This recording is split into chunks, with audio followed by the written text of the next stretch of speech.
what is key is that people don't believe companies, people believe other people. So, and I'll go back to Amazon again because they're a really good example of this. The reason that Amazon, or one of the reasons that Amazon got really, really popular is because they do reviews. And if you think about another really, really good example is TripAdvisor. If you're traveling somewhere, if you're thinking of staying at a hotel and you've picked where you're going on holiday and you're picking a hotel, TripAdvisor is usually one of the first places you'll go to because they will have everyone else's reviews, the good, the bad, and the ugly. And obviously, you can usually ignore some of the reviews. Great example of which is, we didn't like it because it didn't have a gym.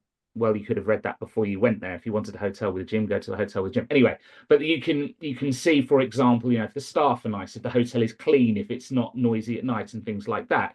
So therefore, is it going to be a relaxing place to stay? Yes, it is, because people have said it is, and these are independents. They're not the company saying or the hotel saying our hotel is wonderful.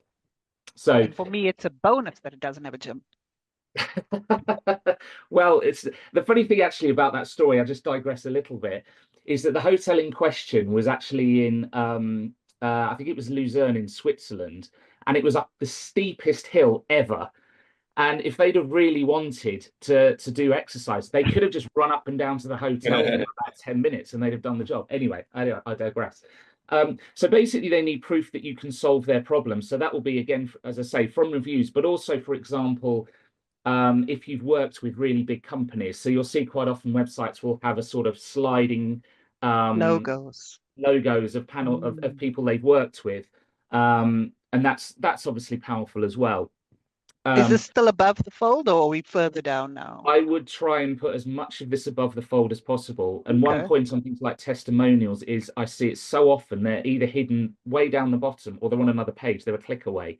And actually, if you have a really, really powerful testimonial, I would have that front and center as part of the sort of attention grabbing part of it.